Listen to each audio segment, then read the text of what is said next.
எனக்கென வந்த தேவதையே சரிபாதி நீ அல்லவா நடக்கையில் உந்தன் கூட வரும் நிழல் போலே நான் அல்லவா கண்ணன் கொண்ட ராதையர ராமன் கொண்ட சீதையர மடி சேர்ந்த பூரதமே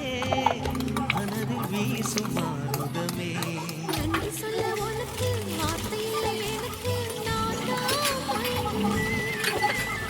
என்னுடைய மனச தந்துவிட்ட பிறகும் ஏம்மா கலங்குற நெடுங்காலம் நாம் புரிஞ்ச தவத்தாலே நீ கிடைச்ச திருக்கோயில் வீ